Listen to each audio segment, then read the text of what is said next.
Bienvenue dans les émotions d'entrepreneuriat. Eh ben, installez-vous confortablement, mettez vos écouteurs et bonne écoute. Bonne écoute. Ciao, ciao. Ciao. Bonjour à tous et bienvenue dans les émotions d'entrepreneuriat. Et aujourd'hui, on se retrouve avec Nicolas. Salut Nicolas, comment ça va? Ça va super et toi? Et vous? Ouais, nickel. Ça va super. Et du coup, tu viens de Nantes aujourd'hui? C'est ça, ouais, en train. Ah ouais, il a pris le train et tout, il est motivé. Aïe aïe. Pour enregistrer dans une voiture en plus. Ouais, en plus il pleut et tout. Ouais, c'est vrai. Moi ça va, il fait bon. Il fait bon. Et du coup Nicolas, est-ce que tu pourrais nous raconter un peu ton parcours et qu'est-ce qui t'a donné envie de te lancer dans ton domaine que tu vas nous expliquer? Ouais. Alors, donc là je suis en section illustration à l'école Pivot et donc je vise de l'illustration. Moi j'ai commencé au lycée, j'ai fait le bac STD2A, donc c'est le bac, c'était orienté design et mode. Et donc voilà, j'ai fait ça, j'ai eu le bac. Et après, je savais pas trop. Et c'est donc ma mère qui m'a motivé à aller à l'école Pivot, à passer le concours. Donc c'est une école privée. Et là, j'ai découvert la magie du dessin. Et ça m'a piqué. J'étais pas du tout piqué avant. Et là, paf. Et voilà, maintenant, je kiffe bien dans ce domaine. Voilà. Et puis, je me laisse encore évoluer. J'ai découvert qu'en fait, c'est un truc assez large là et qu'il y a plein de petites niches à aller chercher et donc voilà. Ok, et du coup là ça fait combien de temps que tu travailles dans ça? Donc je suis encore en études, ça fait 4 ans que je suis à l'école Pivot, donc j'ai fait la prépa et j'ai redoublé ma prépa parce que je dessinais pas avant donc c'est forcément compliqué. Et après j'ai fait mon tronc commun et là je suis en spécialité. D'accord, et du coup dans les cursus c'est quoi? C'est plutôt dessin, plutôt peinture? Ouais, bah c'est un peu des deux. Le tronc commun c'est très généraliste pour nous apprendre un peu toutes les bases et donc là on va vers donc l'illustration traditionnelle et on commence un peu à tâter Photoshop au digital. Okay. Mais ouais on est plutôt peinture, moi j'aime bien les pastels sèches et voilà. Ok, ouais, c'est cool. Et est-ce que quand tu dessines, t'as des choses qui t'inspirent dans ton travail artistique? Genre mes inspirations ou quand je suis en train de dessiner, qu'est-ce qui m'inspire? Est-ce que t'as des choses, des fois, je sais pas, genre tu te balades et tout, tu dis « Ah, ça m'inspire, j'aimerais dessiner ça ». Ah ouais. Oui, ou si t'as déjà un illustrateur qui parle aussi. Moi ce qui m'inspire beaucoup c'est les films. Genre les réalisateurs du type Fincher ou Nolan. Après ça c'est des très connus mais il y a énormément de belles choses à voir dans les films, que ce soit genre dans la photographie, dans les couleurs et même comment ils construisent un récit parce que une illustration, certes on parle en une image, mais c'est aussi comment tu racontes une histoire et on retrouve beaucoup ça dans les films en fait. Ouais, ce serait ça. Et sinon ce qui m'inspire beaucoup c'est Instagram. C'est un outil de fou en vrai, de vrai. Et pour tout ce qui est artistique, c'est vrai que c'est assez pratique. Ouais, c'est vrai. Voilà. Okay. Après, il y a la vraie vie. Oui. Les voyages. Les bâtiments. Le bâtiment, ouais. Et t'as toujours voulu faire de l'illustration ton métier ou est-ce que c'est venu avec le temps? Je sais toujours pas si je veux vraiment être illustrateur en soi, ça bouge. Okay. Je sais que c'est un domaine qui me plaît beaucoup. Mais ouais, c'est venu avec le temps. À force de faire, en fait, on apprend à... Enfin, moi, en tout cas, j'apprends à voir ce qui me fait kiffer. Et voilà, ça évolue. Ok.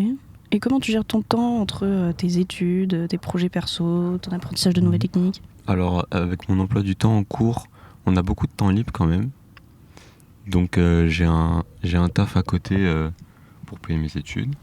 Mmh. Et donc j'ai lancé une entreprise de graphisme à côté aussi. Ah oui, donc ton entreprise à toi du coup? Ouais. Ok, cool. Depuis quand? Depuis... ça fait quoi? C'est octobre, je crois. Ah oui, c'est tout neuf. Tout neuf. Voilà. J'ai pas eu des super projets pour l'instant, c'était un peu décevant, mais...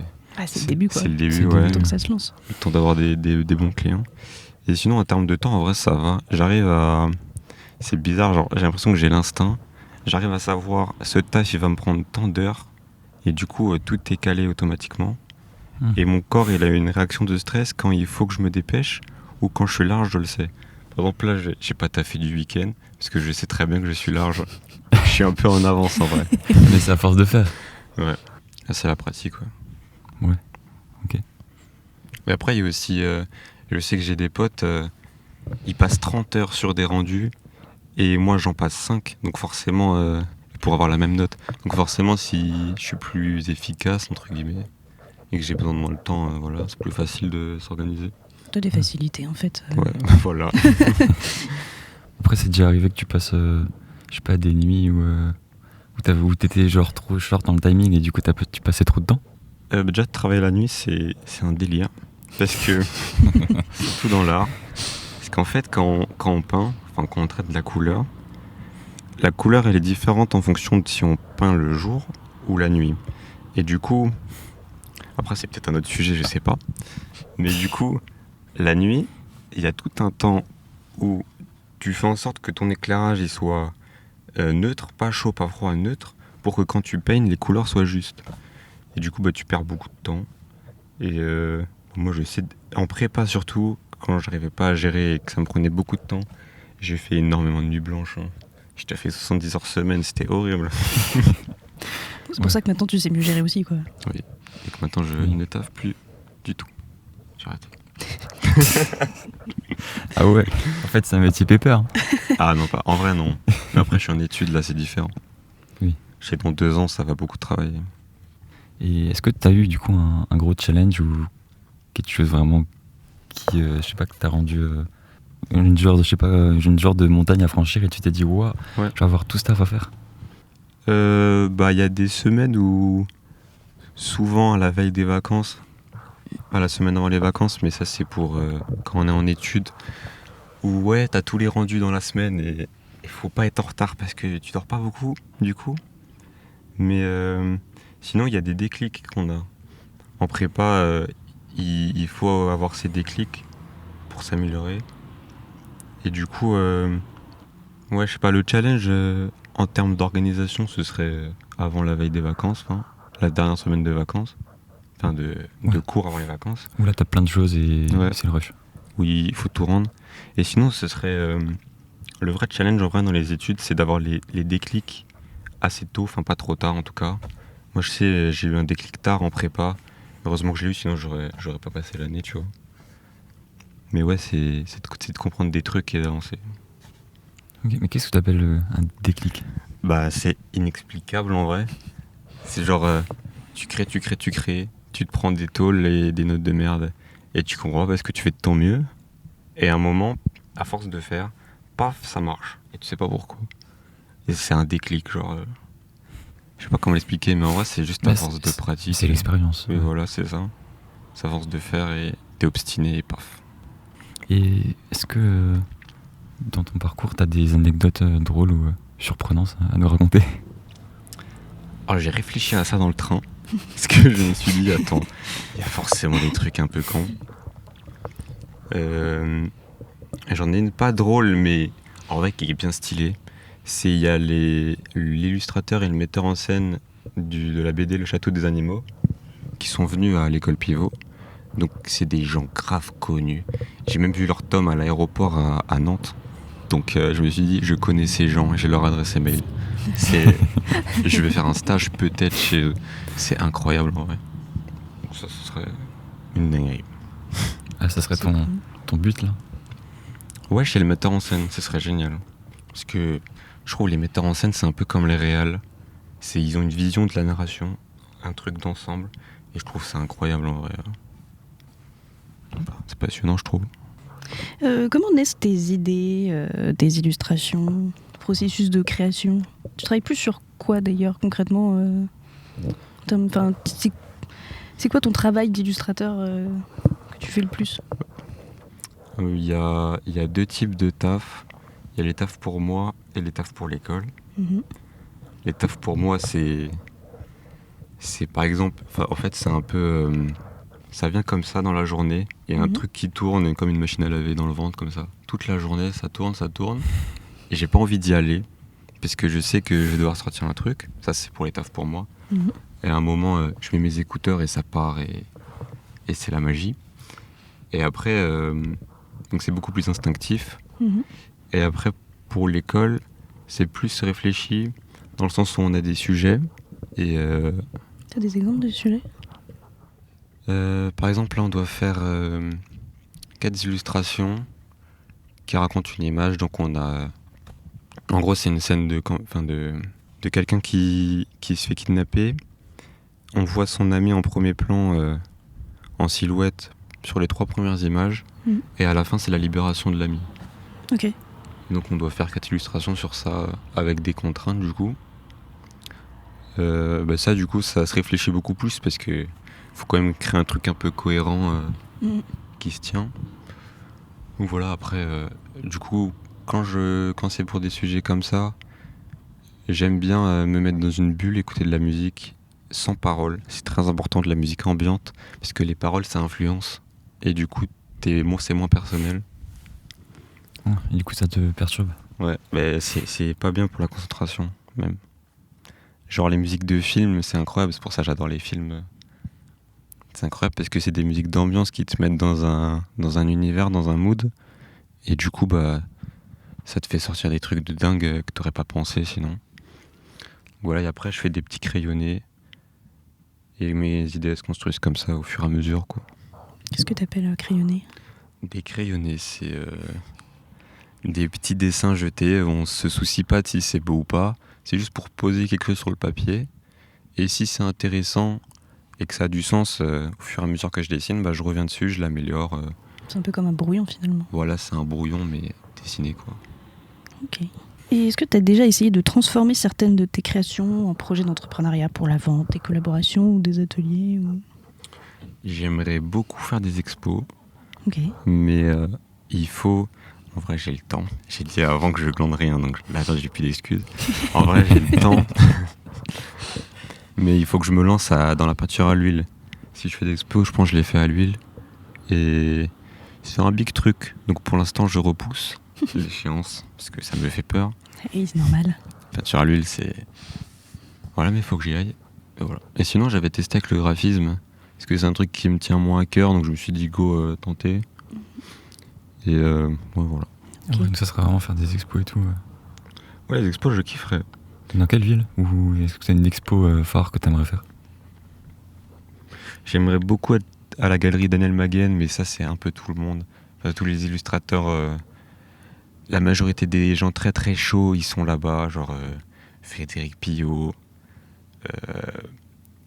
comment il s'appelle? Egan, non, Paul Egan et Sean Goyen. Ouais, je sais plus son nom, il est compliqué. Mais ce mec est trop chaud. C'est le mec qui a fait le livre 1900, je sais pas si vous connaissez. Voilà, il y aura peut-être une image sur la vidéo. Carrément. Là, le travail. Ouais, et ça se situe où du coup Elle est à Paris, je crois. Ouais. C'est en gros ils ont et c'est un pote, il est allé voir leurs travaux là-bas et il m'a dit en fait on peut leur demander à voir les travaux et c'est ok. Et du coup tu te prends des gros formats de la taille de la voiture là, hein, et t'es en mode ah ouais, le mec est bon. Ok. Ça, c'est des tableaux énormes. Oui, c'est des trucs énormes. Comme au Louvre. Et ouais, mais c'est mieux qu'au Louvre. Parce que c'est de l'illustration, c'est pas de la peinture. C'est mieux. Mais ça veut dire qu'il faut que toi aussi, si tu veux potentiellement être là-bas, faire des choses aussi grandes du coup? Non, c'est pas une question de taille. C'est une question de qualité et de contact, je pense. Mais c'est surtout la qualité, parce qu'ils sont vachement chauds. Ouais, j'imagine pour être là-bas. Mais c'est vrai que c'est un peu, peut-être, je sais pas bête ce que je vais dire, mais comment tu juges la qualité comme c'est de l'art et que c'est vraiment quelque chose de subjectif? Alors certes, mais il y a quand même des critères. Il y a évidemment les goûts. Genre, on n'aime pas forcément... genre on peut aimer du romantisme et pas aimer du Picasso ou des trucs plus surréalistes. Mais il y a quand même déjà la composition, comment est composée l'image. Parce qu'il y a des compositions qui ne fonctionnent pas, il y a des compositions qui marchent. Et il y a la composition par les couleurs. Donc, tu poses quelle couleur où? Parce qu'en fait, l'illustration, il y a une phrase que nous a dit un prof, c'est la peinture, c'est les plus grands génies en peinture, c'est ceux qui ont compris les neurosciences. Parce que la peinture, c'est juste le spectateur va venir regarder ton tableau et toi, ton taf en tant que peintre, c'est d'amener le regard là où tu veux qu'il aille. Genre, tu vas l'amener sur un rouge qui est très saturé, paf, tu regardes ça, et juste à côté, il y a un vert, et du coup, tu vas regarder parce que c'est la complémentaire. Et comme ça, tu guides la personne à travers le tableau, à travers la composition, les valeurs. Les valeurs, c'est si c'est foncé ou clair, la couleur, et ce qui est raconté. Et ça fait qu'une illustration fonctionne, du coup. Pour moi, c'est les critères. Après, c'est très technique. Il y a plein de choses, en fait, techniques. Que quand... Il y a beaucoup, oui. Ok. Oui, il y a beaucoup de trucs, et même il y a beaucoup de théories. Par exemple, il y a Chardin, il s'est dit, tiens, Chardin, lui, c'est un peintre, donc du XVIIe siècle, je crois. Il s'est dit, moi, je fais des natures mortes. Les natures mortes, à l'époque, c'était mal vu. Enfin, genre, toi, tu peins pas des scènes bibliques, toi, tu peins des natures mortes. Et donc, lui, il s'est dit, tiens, je vais peindre les atomes. Et du coup, quand tu regardes ces tableaux, déjà, il triche avec la lumière. Il met pas la lumière comme elle est, comme on voit. Il met la lumière là où il veut qu'elle aille. Genre, bref, il fait un procédé. Il faudrait faire un cours de peinture. Je vais pas faire un cours de peinture. C'est une dinguerie. Et lui, il peint les atomes. Et c'est ça qui fait, par exemple, que Chardin, pour moi, c'est un génie de vous. Ce qui révolutionne la peinture à cette époque. Ouais, alors qu'il n'y avait pas les mêmes moyens en plus. Alors, en vrai, la différence, c'est qu'ils devaient préparer leurs pigments.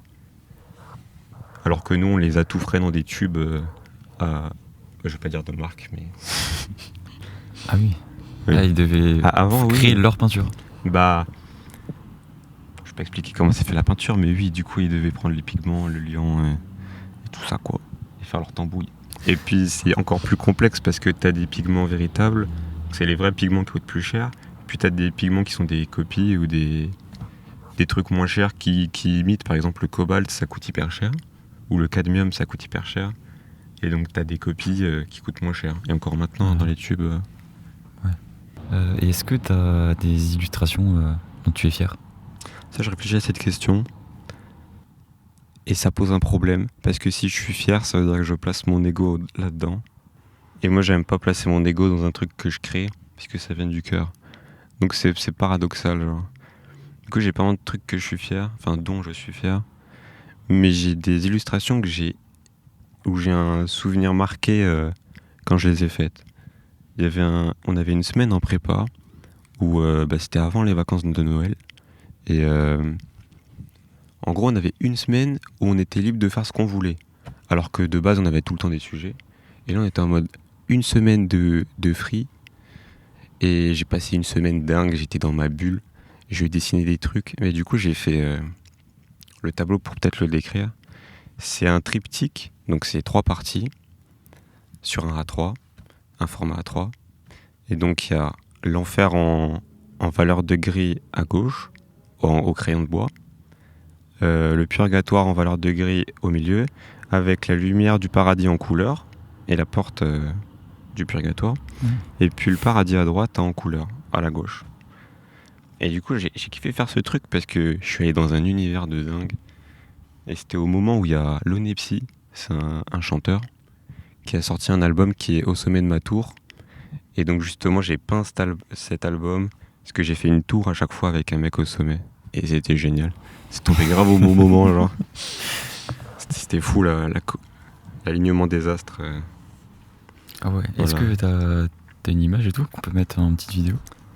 Je peux essayer de la retrouver, mais je promets rien, parce que c'est sous une tonne de travaux. Ça va être compliqué. Mais je t'enverrai si je trouve. Ouais, c'est cool. Et je suppose que t'as aussi des moments de doute et tout. Comment tu gères ces moments ? J'ai eu beaucoup de doutes en prépa parce que c'était dur et qu'il y a de la fatigue. En tronc commun aussi, mais un peu moins. Et là, cette année, je vais pas dire que j'ai plus de doutes, évidemment, que je réfléchis à ce que je vais faire de ma vie, mais j'ai plus une direction de vers où je vais. Et du coup, je doute moins, je pense. Et comment on gère ces moments ? On appelle sa maman, on lui dit que c'est compliqué, là, j'en peux plus. Et elle te dit, tu vas y arriver, je sais que tu vas y arriver. Tu déconnes ? Bon, enfin, j'ai payé 30 000 €, donc tu vas y arriver. Voilà. Ah ouais, elle t'a dit vraiment ça ? Non, elle dit pas ça à la maman, mais tu as compris. Okay. Non, en vrai, les proches, ça aide beaucoup. Ouais. Parler avec les proches, même parler avec les potes de promo, les potes de cours. Et en vrai, on est tous des zombies en fin d'année, donc on sait qu'on a tous passé une année à travailler, que c'est normal. Voilà, c'est normal. Et même les profs nous le disent. Les périodes de doute, c'était surtout en prépa. Et les profs sont là pour nous aider aussi. Ils disent c'est compliqué, c'est normal, voilà, accrochez-vous quoi. Voilà. Ouais, parce que t'apprends plein de trucs aussi. Donc... À un moment, quand tu veux faire entrer des trucs, faut bien que ton corps il veut pas, ton corps il veut le confort, donc c'est normal que tu doutes. Voilà. Et puis t'as beaucoup d'infos que Enfin, c'est un peu une sorte de bourrage de crâne aussi, je pense, les premières années, si tu dois apprendre plein de trucs techniques que t'as jamais appris. Donc, Le plus gros bourrage de crâne, c'était 1 an d'anatomie l'année dernière. Oui. Parce que tu te bouffes 4 heures d'anatomie, c'était le mercredi matin, et t'as pas envie. Hein. Tu te lèves à 8h pour ça là. Enfin, du coup, on a cours à 8h, donc tu te lèves plutôt pour ça là. C'est. Voilà, mais maintenant je sais dessiner des corps comme ça de tête, donc ça aide. c'est quoi ta semaine typique? Enfin, tes cours de la semaine? Donc là, en ILU, j'ai pas cours le lundi. Le mardi. Attention, c'est vraiment. Vous allez vous dire, on pas du temps de chômeur, mais c'est un peu vrai. Ouais, mais t'as plein de travaux pratiques à côté. Oui, voilà, c'est pour donner du temps pour dormir. Alors, lundi, j'ai pas cours. Mardi matin, j'ai cours de. Les matières ont des noms bizarres, donc je les ai pas retenus. Et j'ai cours avec Olivier Chenet, qui est un illustrateur à côté d'être un prof. Tous mes profs sont illustrateurs ou pratiques à côté, quoi. Donc Okay. c'est ça qui est super cool à mon école, enfin dans mon école. Mardi, c'est un truc de narration, je sais plus quoi. En gros, on fait des illustrations. Ok. Mercredi matin, on a modèle vivant. Donc il y a un modèle qui vient pour poser nu et on dessine du coup le modèle avec des instructions du prof pendant 4 heures, je crois. Ouais, c'est 4 heures. Et c'est génial d'avoir autant de temps parce qu'on peut faire des peintures du coup. Ok. Genre avant les vacances, on a fait 2 séances de 1h30 où du coup le modèle a posé 1h30 à chaque fois en faisant des pauses. Hein. Mhm. Mais c'est génial d'avoir un nu, de pouvoir observer les lignes de corps et tout, c'est une chance de fou. Et après, jeudi matin, on a un cours dont j'ai aussi oublié le nom. Wow. Ça ressemble à de la BD, en gros. On nous apprend à faire de la narration comme ça. Jeudi après, on a... Je sais plus mes matières. Jeudi après, on a peinture. C'est le meilleur cours de la semaine, puisqu'on a Monsieur Boucher. Et Monsieur Boucher est incroyable. C'est un prof de zinzin. Donc voilà, il nous apprend l'histoire de la peinture, des techniques. Là, on voit la technique de Vermeer, qui peint en faisant que des flous. Ok. Et c'est génial. Tu regardes des peintures de Vermeer, il y a 90% de flou. Et c'est trop bien. Et tu vois pas. Et c'est pour ça que c'est intemporel. C'est parce qu'il y a beaucoup de flou. Ok. Et puis vendredi, illustration aussi le matin, je crois. Et l'après-midi, on dessine sur les PC. Donc là, on doit faire un splash art. C'est genre un personnage en mouvement dans une pose ou quoi, sur Photoshop. Et après, on doit le mettre dans un marque-page. On doit changer la pose et le mettre dans un marque-page. Ok. Donc c'est stylé, on va faire un marque-page. Trop cool. Et après, je vais le vendre et devenir millionnaire. Ah, mais ça, c'est sûr. Hein. Ouais. C'est pour ça que t'interroges. Hein. C'est pour ça que t'es là, d'ailleurs. Ah sur ouais. toi. Je vais payer le podcast. Quelles émotions tu ressens quand tu termines une illustration qui te satisfait pleinement? Ça fait plaisir, c'est enfin fini. Est-ce que Non, tu as le déclic parce que par exemple en son, quand tu fais un mix, on a souvent du mal à s'arrêter, tu vois, pour que ce soit parfait. T'as toujours envie de rajouter des trucs. Et j'imagine qu'en illustration ça doit être pareil en fait. J'ai demandé à un prof qui est plus à l'école, je crois, et il m'a dit, pour savoir quand s'arrêter, en fait ça vient avec l'expérience. Ok. Et des fois, il faut se forcer à s'arrêter. Et au pire, tu continues dans 2 heures, mais bloque ton truc. Et si tu sens que tu vas passer à côté d'un truc et que c'est frustrant de s'arrêter, arrête-toi. En vrai, ça fait plaisir. Je me dis, tiens, c'est moi, j'ai fait ça. Punaise. Beau gosse.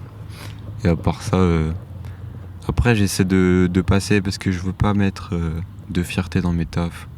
Je sais pas si c'est mal ou bien. Mais le fait aussi que mes travaux soient notés, vu que c'est une école, et si tu dis je suis trop fier et là bam tu te prends un 5 sur 20, T'es fier de cette merde? Tu vois, ça... Non. Ouais. Donc je suis vachement détaché de mes travaux.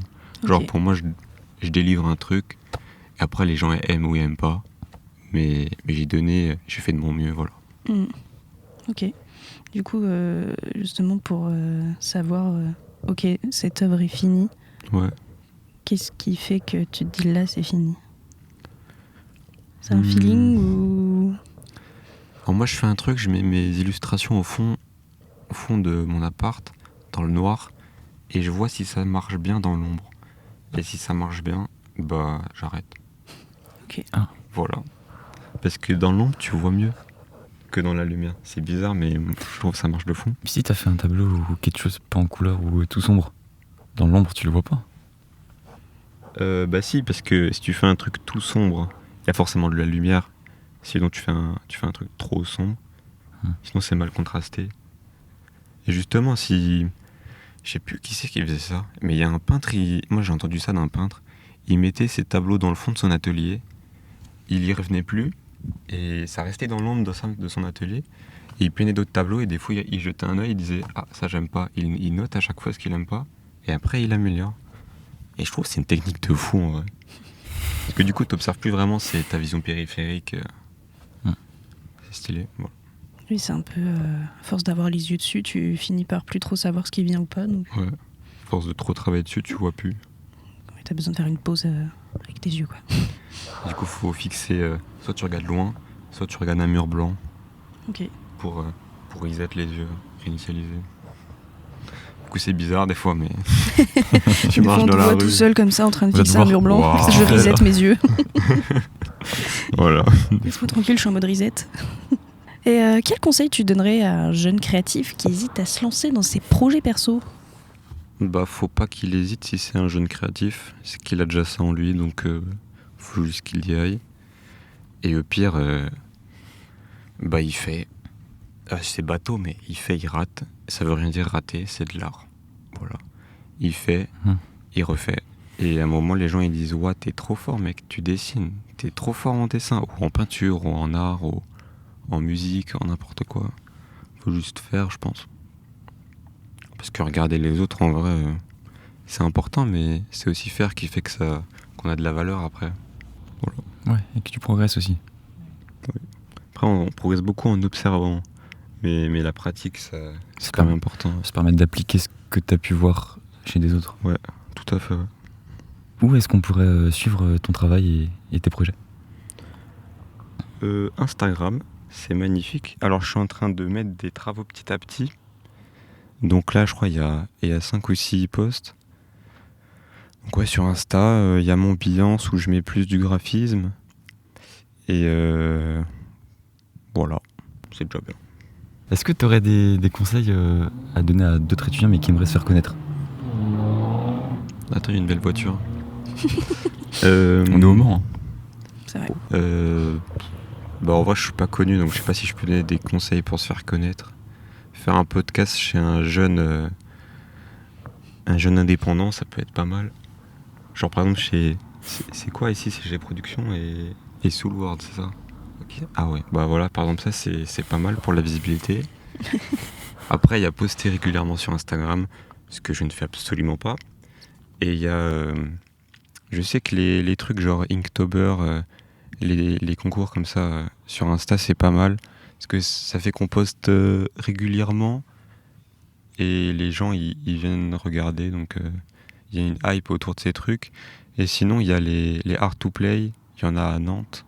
Des regroupements d'artistes où tu peux avoir un petit shop, les gens y passent pour regarder tes travaux.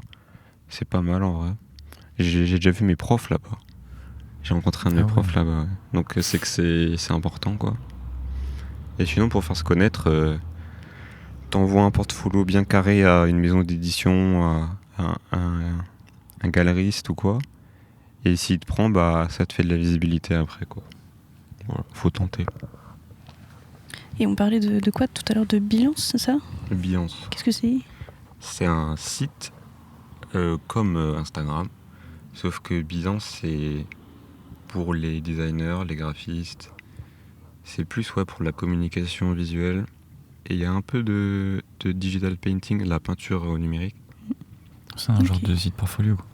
Ouais, c'est un peu un portfolio, ouais. Mais c'est quand t'es plus pro. Disons que sur Behance, tu vas pas toucher beaucoup, tu vas toucher un public pro, et sur Instagram, c'est un peu tout le monde. Mais est-ce que c'est... parce que je suis allé voir ton Behance, est-ce que c'est plutôt illustration ou graphisme? Parce que je sais qu'il y a une grosse différence entre les deux. Bah, c'est plus graphisme, mais après, c'est aussi moi, j'ai mis une barrière entre les deux, parce que j'ai une entreprise de graphisme, donc quand je leur propose mes services, bah, je leur mets un lien avec mon Behance, et je veux que ce soit cohérent, quoi. Mais sinon, oui, voilà, c'est plus graphisme. Mais après, on peut mettre de tout sur Behance. Je crois qu'il y a aussi de la sculpture en 3D sur Blender, des trucs comme ça. Donc c'est assez ouvert. Est-ce que tu as quelque chose à rajouter? Bonne année. Bonne année. Bonne année. Non, merci beaucoup pour l'invitation, c'est cool. Bah, merci à toi d'être venu. Hein.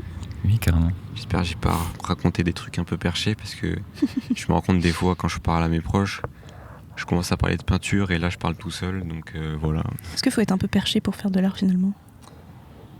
Je pense. Ouais. Bah en vrai, pour faire de l'art, non, tout le monde peut faire de l'art, mais... Ouais, mais avoir un petit côté perché en plus. Un petit peu... je sais plus le mot. En marge de la société, voilà.